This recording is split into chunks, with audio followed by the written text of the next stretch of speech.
शेवटी मी सांडला बरे का केक. तुम्हाला किती सांगितलं पण तुम्ही काही जागचे हालत नाही. रामा शिवा गोविंदा. अहो केक बघा तरी. हो तुम्ही मला हे आयुष्यभर म्हणत आले पण जरा केक कसा आहे तो तरी सांगा की. केक मात्र खरंच छान आहे.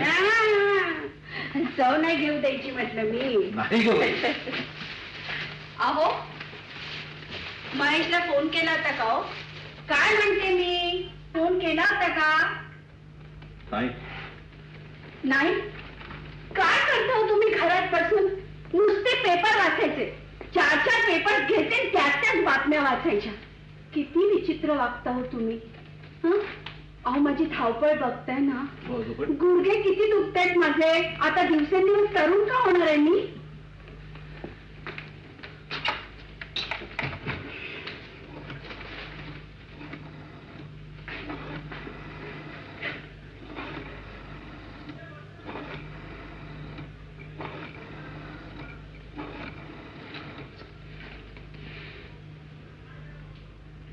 हॅलो हॅलो केम हॉस्पिटल. हा मला जरा इंटेन्सिव्ह केअर युनिट जोडून द्या प्लीज.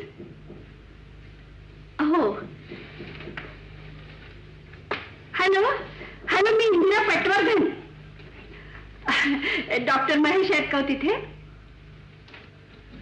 त्यांना जरा बोलवा ना फोनवर. हो हो हॅलो हॅलो महेशा. अरे राजा मी आई. हो तू विसरलास. अरे आज 4 डिसेंबर ना. हा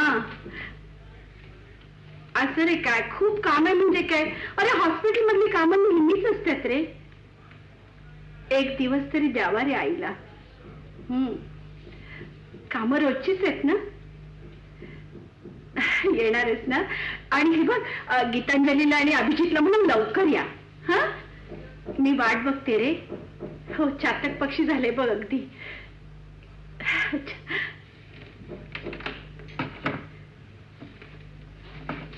अहो काय म्हणत होता माहितीये का. त्याचे एक पेशंट सिरियस आहे. मी म्हणते केमचे सगळे डॉक्टर संपावर गेलेत का एकचा. माझ्या राजाला एक दिवस सुद्धा मिळून आहे ना आईला भेटायला. इंदू अगं पाखरं मोठी झाली की ती उडून जाणारच. कितीदा आणि कसं सांगायचं तुला. बरं बघ तुझ्यासाठी चहा करून ठेवलाय थर्मासमध्ये. आणू का. आणा.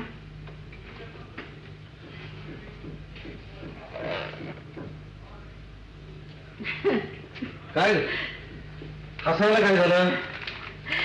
काय नाही हो सहज मनात विचार आला. अहो आपली अंजू महेश पेक्षा 3 वर्षांनी लहान पण मोठी जन्माला आली ना ती नेमकी अगदी महेशच्या जन्मदिवशी. माझं प्लॅनिंगच होतं ना तसं. काय हो एवढे मोठे झालात तरी अजून वात्रटपणा गेला नाही बेटूंचा.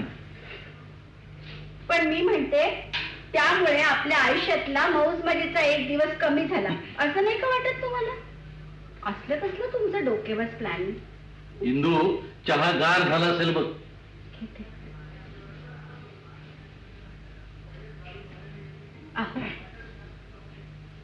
पोरगी सासरी जाऊन 3 महिने झाले. घर कसं ओकं बोकं झालंय. सारखी आई आई म्हणून रिंगण घालायची. वयात आलेल्या मुलीनं लग्न नाही का करायचं इंदू. तिनं काय सारखं आईपाशीच रिंगण घालत बसायचं. कळतंय हो मला.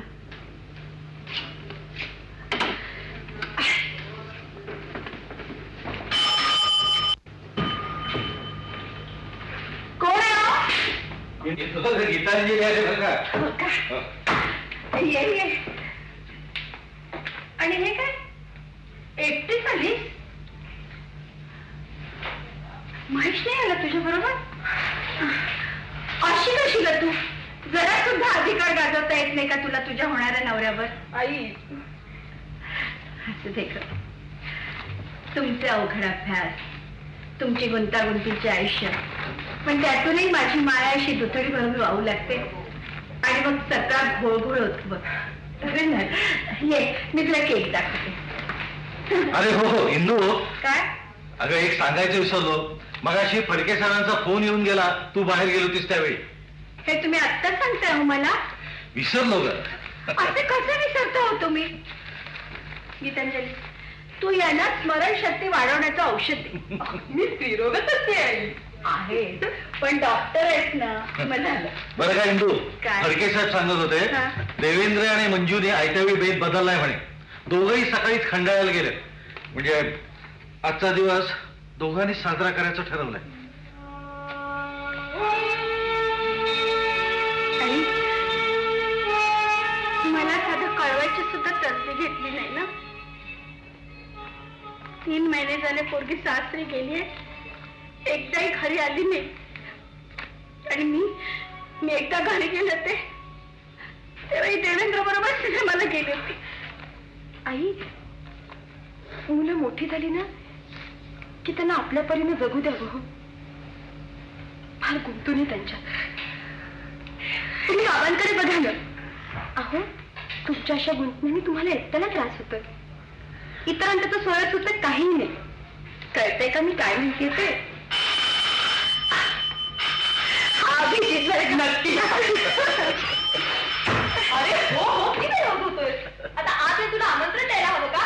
येतो येतो, पण आधी मला सांग माझ्या स्वागताची काय तयारी केली आहे? येऊन तर बघ. असं? Hello, sweet sweet mother. How are you? Fine, fine. बरं, केक कुठे? इथे आणून ठेव त्याच्या समोर. पण तरीही मी तुमच्यावर रागावलोय. का? ऑफकोर्स, माझं अभिनंदन नाही, विश नाही का रे? Thank you. And it seems it's a lovely cake. हा, अरे पण याच्यावर काय फक्त महेश मंजूचच ना? मम्मा, मी तुमचा बर्थडे बॉय नाहीये. महेश नाही आला तुझ्या बरोबर? मरणारा पेशंटला सोडून तो कसा येईल आई? आणि तो कसा आला असतो तर तुम्हाला आवडेल का ते? नाही रे, मग मला मुळीच नसतं आवडला. I know, your sweet sweet girl. चेष्टा करतो सोय रे म्हातारीची. 49व लागलं म्हटलं मला. 30 वजा करा, कारण वय वृत्तीवर विसंबून असतं. 19 you are just a teenager, you know. चलो केक काटेंगे. यस यस, उशीर होतोय. अरे हे काय रे, आलात काय चाललात काय, चुलचुल मुंगळा आणि पळपळते. म्हणजे सांग गीतांजली काय? म्हणजे वाघाचे पंजे. अरे असं मराठी म्हणीचं इंग्रजीत कसं भाषांतर? बरं, मला कळलं. थोडक्यात मला माझा मराठी सुधारायला हवा. कोण कोणाचा मराठी सुधारताय?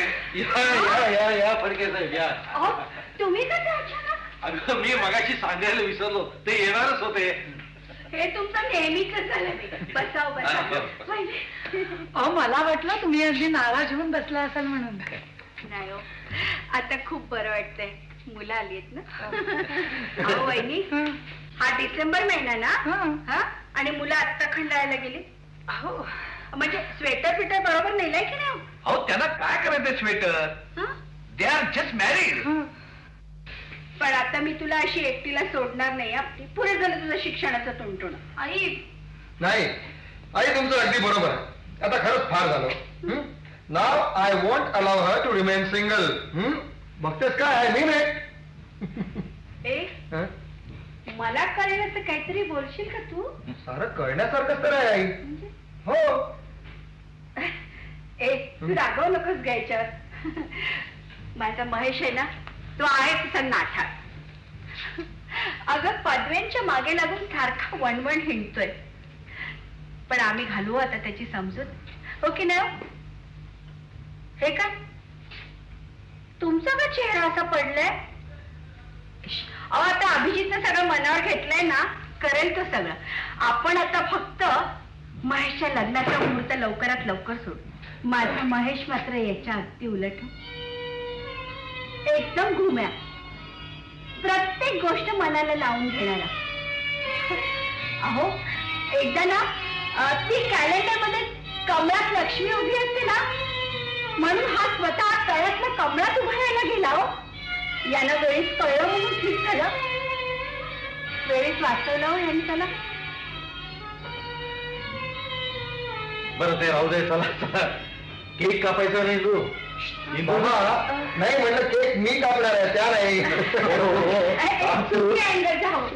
हा पण माझी एक अट आहे. काय? मी केक कापताना तुम्ही आमच्या लहानपणापासून जे गाणं म्हणताय ना ते परत म्हणायला हवं.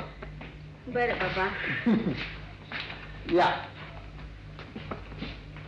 माझ्या ग पाखरानी गोड बुज बुज केली, माझ्या ग पाखरानी गोड बुज बुज केली, घरट्यात नवीन अशी किलबिल कानी आली, त्यांच्या जन्मदिनी गाते गाते गाणे आनंदाचे, राहू अतूट हे नाते मायतात लेकरांचे, नांदा सुखात सुखात माझ्या लाडक्या जीवानो, नांदा सुखात सुखात माझ्या लाडक्या जीवानो, घ्या रे आकाशी भरारी, उंच उंच पाखरानो, घ्या रे आकाशी भरारी, उंच उंच पाखरानो. मी वेफर्स आणि समोसे आणते.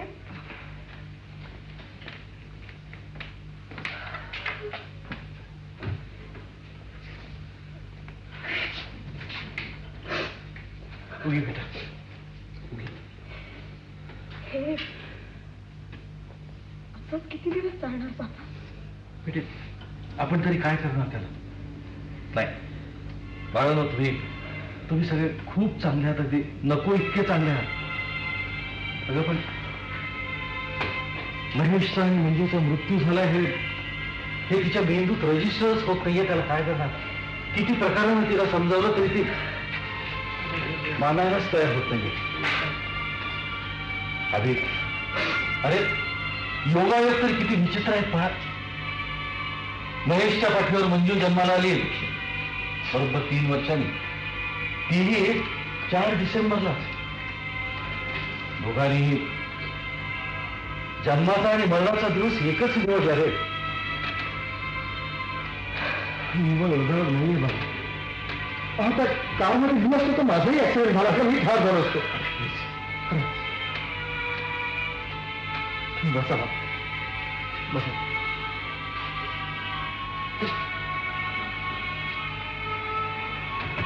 हे बकरी मंगळाचं जर अगोदर समजलं असतं तर आमच्या देवेंद्रावर अशी अकाली विद्रोहीची पाळी आली नसती. नरसोपंत, पत्रिका हे काय तुम्हाला थोतान वाटतो? It's a science. Narsopant, it's a science. अहो पण नरसोपंतांना सांगून होता त्याचा काही उपयोग आहे का? अगं पण अहो जाऊ दे. मी तरी काय करणार? सोन्यासारखा मुलगा गेला, नक्षत्रासारखी मुलगी गेली आणि नसतं वेळ डोक्यात घेऊन बसली. मंजू करता सारखी तुम्हाला स्वतःवत असते आणि महेश करता केईएम मध्ये सारखे फोन करत असते. हो ना. हॉस्पिटलमध्ये जर कोणी ओळखीचं असेल तर महेश म्हणून बोलतो त्यांच्याशी. पण हे रिफ्युजल खरंच बरं नाही. नाही बाबा, त्यांना ह्यातनं बाहेर काढायला सांग. It is really high time. खरोखर लवकरात लवकर हे व्हायला पाहिजे. मला सुद्धा मनावर ओझं ठेवून नाही जगता येत. या घरी आल्या की प्रत्येक वेळी नवी नवी सबब सांगायची. आज ती मैत्रिणी बरोबर भुवनेश्वरला गेले, आज देवेंद्र बरोबर सिनेमाला गेले. आधीच मंजूच्या जाण्यामुळे माझा देवेंद्र किती रोडावलाय, जेवण खातही नाही नीट. खायला आणलं या केकचा एक तुकडा खाल्ला सगळ्यांना दे बघा. आधी मला. हो रे बाबा. आणि ह्यात घरातलं काही नाही. रव्याचा लाडू आहे ना. मग ते कुठे दिसत नाहीये. नाही म्हणजे ते आज डब्यात ठेवलंय आणि ते माईसाठी जपून ठेवलंय ना. आधी त्याच्या तोंडी लागू दे ना, नंतर तुम्ही आहात खाबू खाणे के. बर बर. अरे हो, लाडवावरनं आठवलं बघ. त्याला महेश खूप लहान होता, दुसरीच असेल कदाचित.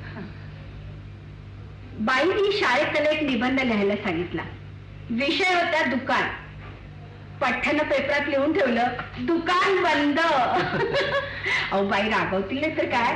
त्यांनी त्याला चक्क त्या खिडकीच्या कोनाड्यात बसवून ठेवलं. पण पठ्ठ्यानं बाईंची पर्स उघडली, त्यातला डबा काढला आणि रव्याचे सगळे लाडू खाऊन टाकले. तेव्हापासून ना आमच्याकडे रव्याचे लाडू नेहमी तयार असतात. होय की नाही? हो खरंच आहे, खरंच आहे.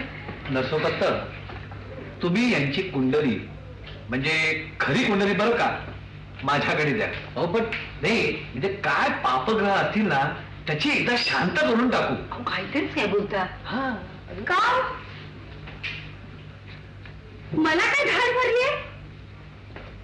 मोत्याच्या तन्मण्यासारखा माझा नवरा, सोन्यासारखा माझा लेक, रानपाखरासारखी माझी निरागस मुलगी, अभिजित सारखा माझ्या महेशचा मित्र, ही माझी सून. अहो माझ्यासारखी भाग्यवान मीच आहे बरं का. माझ्या कुंडलीतून पापग्रहांनी केव्हाच पलायन केलंय म्हटलं फडके बुवा. बरं बरं इंदू, तो विषय राहू दे आता. बर मुलांनो, तुम्हाला आपापली कामं असतील, निघा तुम्ही. अहो निघा काय म्हणताय? अहो माझ्यासाठी लाडू द्यायचेत मला अरे हो, अजून. आम्ही निघालो आहोत, पण त्याआधी एक मिनिट. हा गीतांजली, बाहेर कार मध्ये मी एक प्रेझेंट ठेवली होती घेऊन. प्रेझेंट? येस. इंदुताई तुमच्यासाठी वाटते? ऑफकोर्स, माझ्या लाडक्या लाडक्या आईसाठी. माझ्यासाठी? हो. अरे मग दाखव ना लवकर मला. त्याआधी परत माझी एक अट आहे. काय? मला सगळ्यात आधी रव्याचे लाडू हवे. आम्ही सारखा आटी घालत असतो. आता रव्याचे लाडू खाल्ल्याशिवाय याचं पाय काही इथून निघायचं.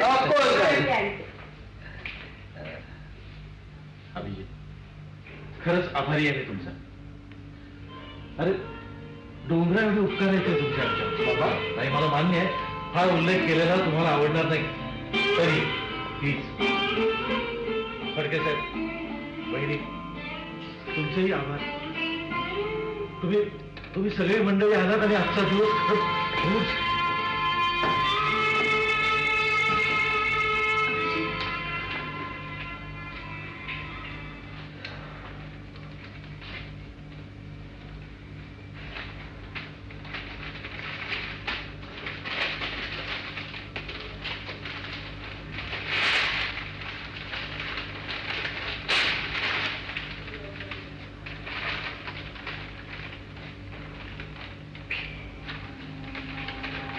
मन घट्ट करावं. आता खरंच फार महेश मंजू जगात नाही हे आईने एक्सेप्ट करायलाच हवं. हा पेटे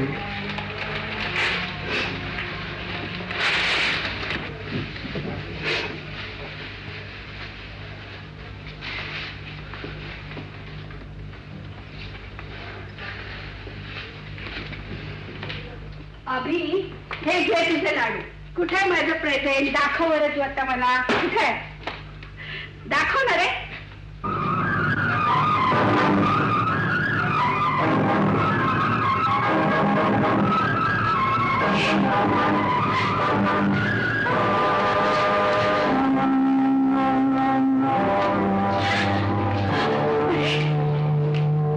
काय अरे जिवंत माणसाच्या फोटोला कोणी हात घालतं का? तू का कशी गप्प उभी आहे? हा काय करतोय तू? ऐकून घेतेस ते?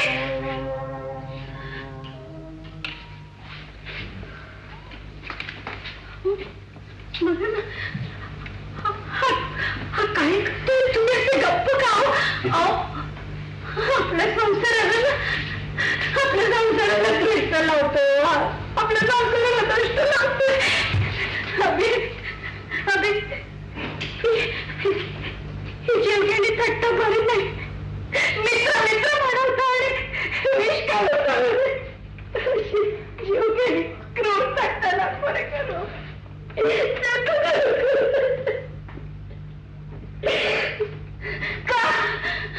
आता का बोलत नाही? डॉक्टर बसली काय तुझी? कारण ही थट्टा नाही आहे, हे सत्य आहे. पण हा फोटो जागेवर लाव.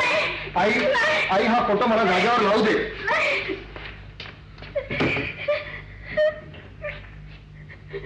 आई, महेश मंजू या जगात नाही, ते सत्य आहे. हे सत्य आहे. आणि सत्य नाकारण्यात तुमच्या मनाला काय आनंद मिळतोय? आई, तुम्हीच जर अशा वागलात तर बाबांकडे कोण बघणार? कोण आहे का ना तुमच्याशिवाय? हो आहे. महेश मंजू कार ऍक्सिडेंट मध्ये गेले, ते ठार झाले. आई, you have to accept it. That is a fact.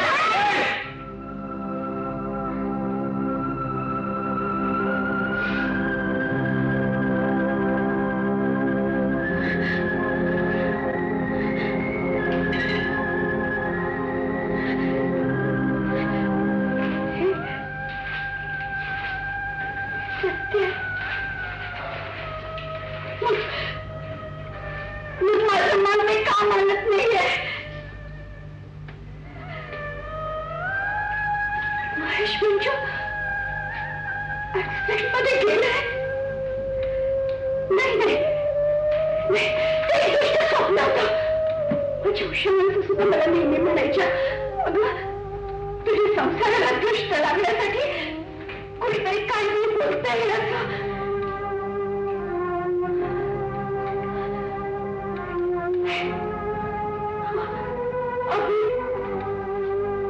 हॉस्पिटलमध्ये महेश बोलत नाही का रे माझ्याशी? नाही नाही, महेशच्या ऐवजी फोनवर ही मुलं बोलत असत ग. इंदू, अगं आपण अपत्य सुखाला पारखे झालो हे सत्य स्वीकार. आणि या मुलांवर कशाला रागवतेस? आपली ही अंजुला, अगं दासबोध आणि ज्ञानेश्वरी वाचायचं वय आहे का ग तिचं? इंदू, तिला फुलू दे ग, तिला फुलू दे. जी आयुष्य संपली ती संपली, ती परत काय येणार आहे इंदू? पण आज जी जिवंत आहेत ना, त्यांना जगू दे, मोकळेपणानं जगू दे.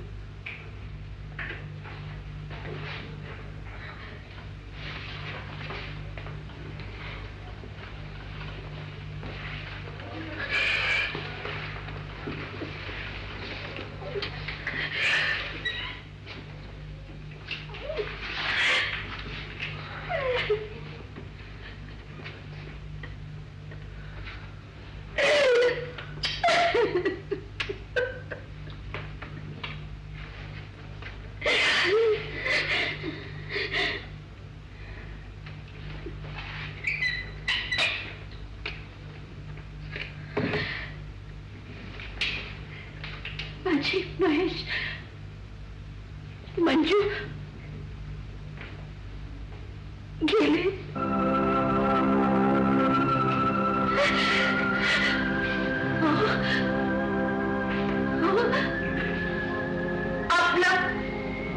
आपला खंदा आधार गेला.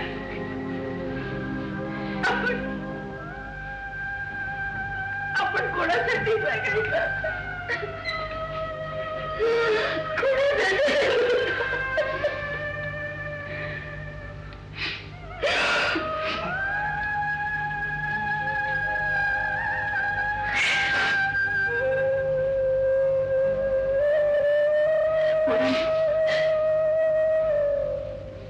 जायचं असताना मी तुम्हाला आता फोन कर.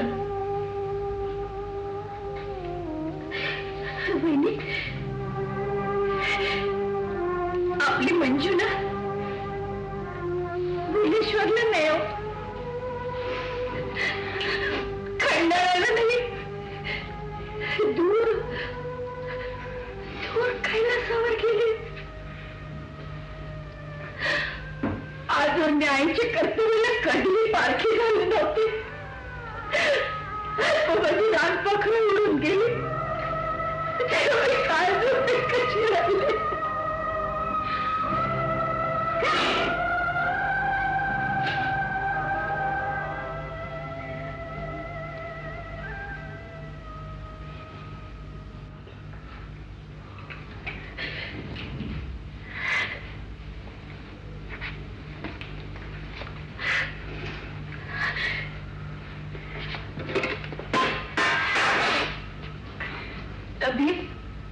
महेशसाठी जपून ठेवले होते.